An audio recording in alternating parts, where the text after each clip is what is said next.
Hey, and welcome back to my channel. As a natural healthcare practitioner, I've really been watching how this pandemic is affecting the people around me. So my loved ones, my family, my clients, my friends. It's interesting we're all on social media so much more right now because there's nothing else to do.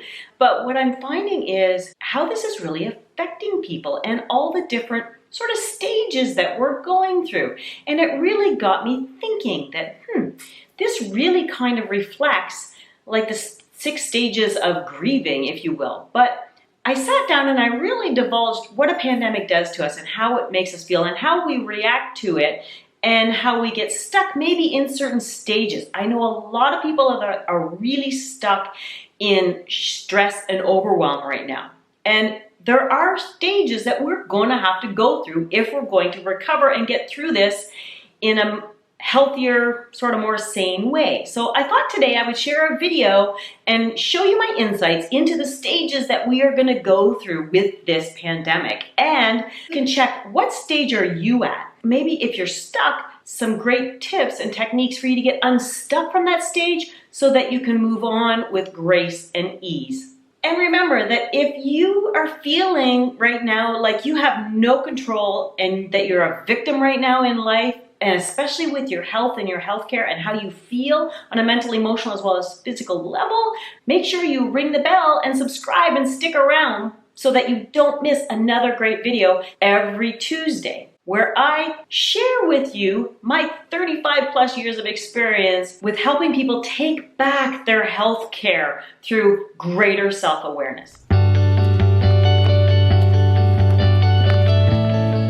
One of the hardest things for us to do right now, especially with all the chaos that's going on, is to stay open and objective, especially emotionally. Getting caught up emotionally in everything that's going on can really throw us for a loop and can get us stuck in a place where we don't know how to get out of. So seeing what's going on around you in a little bit different perspective can really help you to disconnect from what is going on and find a better, saner place, allowing you time to finally really process how this is affecting you. So like I said, I've really noticed that there's a real pattern, an emotional pattern that is going on for people right now. And it really does remind me of the grieving process. And truthfully, in a way, we kind of are grieving. We're grieving the loss of our normal life. We're grieving the loss of being able to connect and get out and do the things, have the freedom that we're not used to having, or going out and being a part of a social group instead of being socially online, which we're all doing a lot right now. We're not getting that real intimate connection, which as human beings, we need to intimately connect with others. That's how we function and stay sane. So let me walk you through the stages that I'm seeing and the steps that we're all going to go through, and follow along and see which stage you think you're at.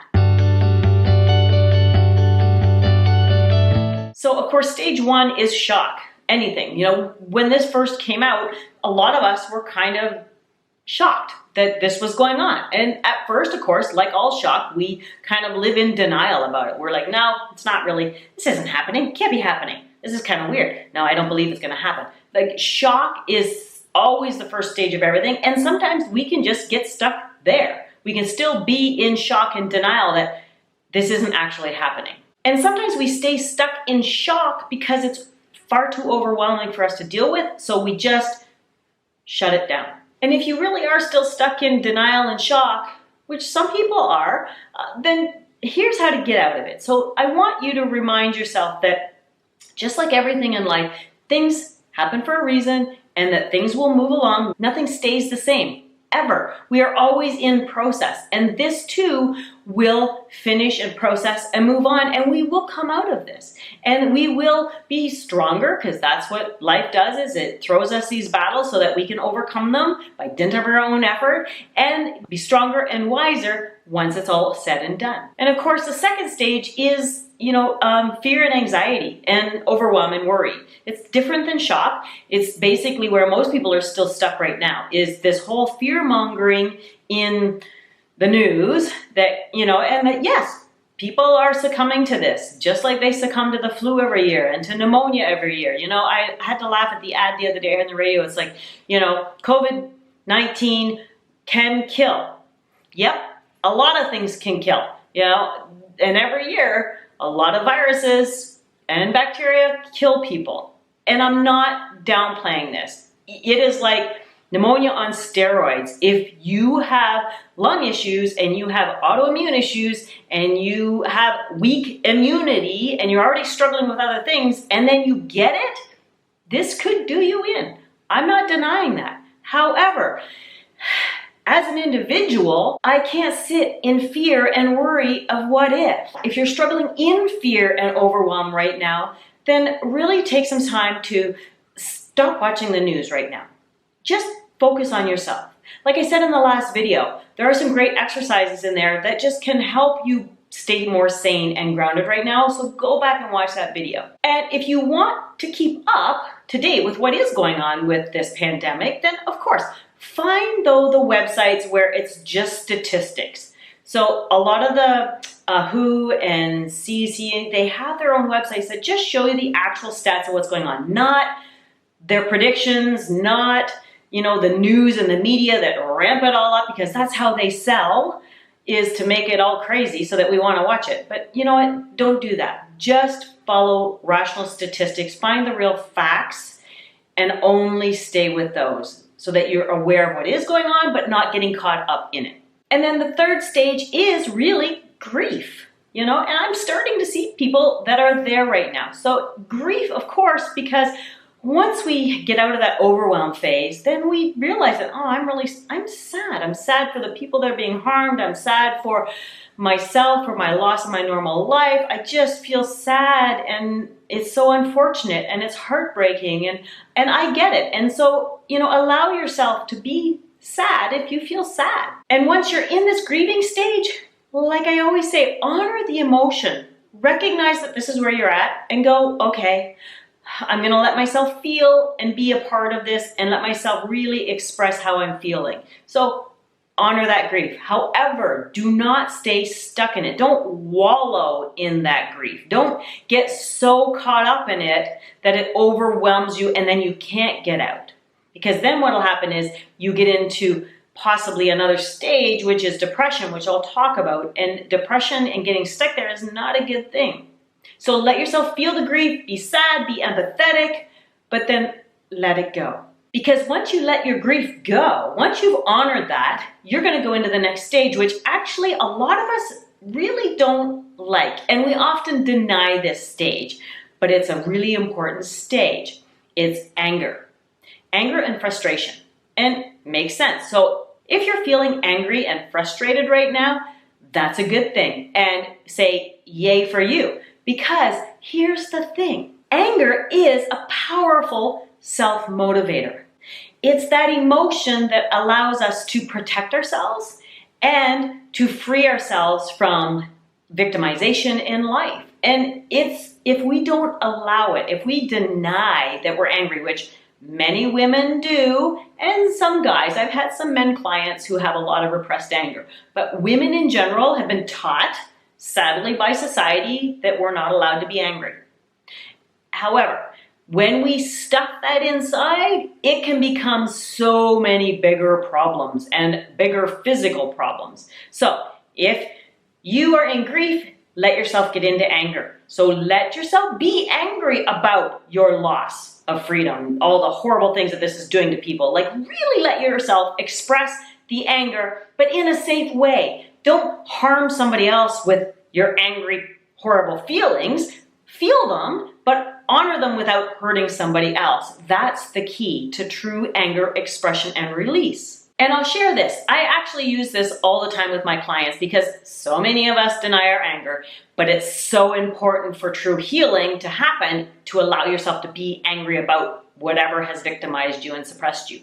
But I'll give you a little tip. I have so many clients that have done this, and there's a multitude of ways you can do it. You can get a punching bag, and you can yell, and you can scream, and you can go outside and just stomp up and down and throw things and have a little hissy fit, or pretend you're a little kid and have a tantrum, or lay on your bed and beat the pillow. Whatever you need to do to express it in a safe way, go and do it. So comment below, have you ever felt anger bubbling up inside and you stuffed it down? Or have you allowed yourself to vent? And did you vent on someone else? Or do you have a really good way to vent your anger? If you do, share it in the links below. So the fifth one is depression or shutting down, which happens a lot, especially when emotions become way too overwhelming for us to deal with. And if you've not allowed yourself to really feel the grief or the anger that's coming up in this time, and you don't want to be that person and you don't want to feel those emotions because they're so overwhelming, then you can become depressed. And if you're someone who's prone to depression, then this can be a really hard time for you. And if it is, I want you to make sure you check out the link below. I have a kit for depression that is amazing remedies to help uplift you and pull you up, which is why I call it the Joy Kit. And so it walks you through all kinds of great exercises and nutraceuticals and dietary choices and life exercises to help bring you up and out of that depressive state. But you have to own it. That's the key with depression, is you have to honor the fact that this is how I'm feeling and reach out for help. So I really hope that you do. But if you're feeling kind of shut down and a little low and flat right now, and maybe you aren't aware that I'm a little bit depressed, but you're just feeling really shut down and overwhelmed and not emotional at all, probably you're a little depressed. And if you are, here's a couple of quick exercises. So, big deep breaths. Whew, big in, big out. I talk about this in the last video. Make sure you check that video out for these exercises. And like I talk about getting outside, getting into the fresh air and breathing deeply, that fresh air of outside is gonna pull orgone energy into you, and it's going to revitalize your cells and make you feel good. Also, lots of green vegetables. Green and dark colored vegetables actually are full of a lot more life energy and can actually pick up your cellular energy. So give those a try if you're feeling really stuck and flat right now. So finally, the sixth stage really is, if you've allowed yourself to get through all those stages, and maybe we're not quite there yet, many people aren't, but maybe you've processed fairly quickly all of those, you're at acceptance. Acceptance is that feeling of, well, it is what it is, and there's nothing really I can do about what's going on out there, but I can take control of what's going on in here. Acceptance allows us to move on in a greater self-serving way, even in this difficult time. Choosing the light in the darkness right now and finding positive things you can do for yourself and your loved ones is really important to finally reaching self-acceptance, to accepting what is going on and knowing where you stand in all of this. Taking a healthy control and ownership of your life right now will help dispel any negative energy and help you get through this in a healthier, better way in the long run.